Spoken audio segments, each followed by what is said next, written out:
మిమ్మల్ని మీకు సూచించేది ఏంటంటే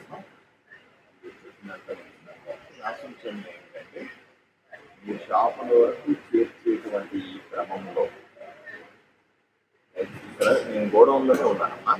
గోడౌన్లో తగినంత స్పేస్ నాకు కనపడ కావాలి. స్పేస్ ఇష్యూ ఇక్కడ లేదమ్మా.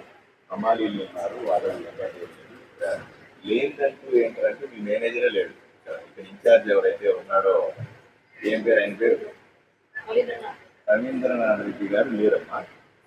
ఆయన మీద వెంటనే మీరు సస్పెండ్ చేయండి. ఓకే, ఎందుకంటే ఆయన లేకుండా ఒక మూట లోపలికి ఎలా వస్తుంది, బయటికి ఎలా వస్తుంది? తాళం తీయాల్సింది ఆయన, తాళం వేయాల్సింది ఆయన, అవునా?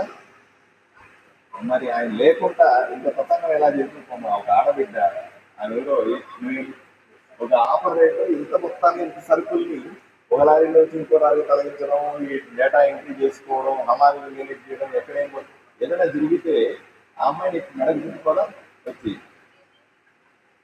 మీరు కనుక్కోవడం కాదు. ఎవరైతే ఇక్కడ ఇన్ఛార్జ్ ఉన్నారో అతన్ని సస్పెండ్ చేయండి. ఓకే, అది వెంటనే చేసి రెండోది ఏంటి, సరుకులు చేర్చే వరకు మీరు బాగానే చెప్పినారు. సరుకులు చేర్చడం వరకు నాకు ఇబ్బంది ఏం లేదు. రెండవ మాఫియాన్ని మీరు ఇంకో మీరు చెప్పినట్టు విజిలెన్స్ వాళ్ళతో మాట్లాడి హ్యాండిల్ చేస్తారండి. కానీ దీంట్లో అవకతవకలు ఏమైతే వస్తున్నాయో అవి లేకుండా చూడండి. లారీ ఇక్కడ దించి టాటా వేస్తే కాన్ఫిడెన్స్ వస్తుంది. రేపు రేషన్ షాప్ డీలర్ని మీరు పిలిచిన అప్రూవ్ చేస్తారు, మాకే తక్కువ వస్తూ ఉంటారు సరుకులు అనే పరిస్థితి రాకూడదు కదమ్మా.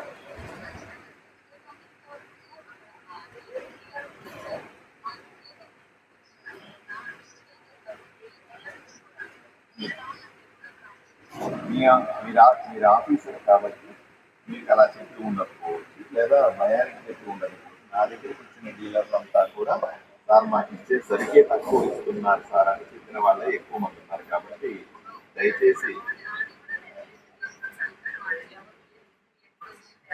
రెండోది, ఈ సంస్కృతి ఏదైతే ఉందో, లారీకి లారీ పంపించడం అనే సంస్కృతి ఏదైతే ఉందో అది అవినీతికి దారి తీసేటువంటి ఒక ప్రాసెస్. కాబట్టి మనం ఎవరికి అవకాశం ఇవ్వకూడదు. మీరు నిజాయితీగా చేసినా, నేను నిజాయితీగా చేసినా, నిజాయితీగా కనిపించాలి కూడా. ఓన్లీ మనం చేసామంటే కూడా సరిపోదు, అది కనిపించాలి కూడా కదమ్మా.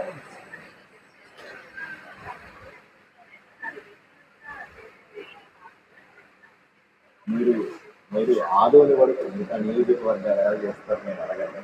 ఆదోని వరకు ఆ ప్రొసీజర్ ఆపండి.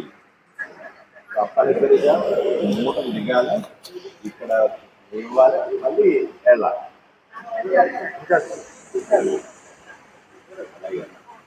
ఉంటాను.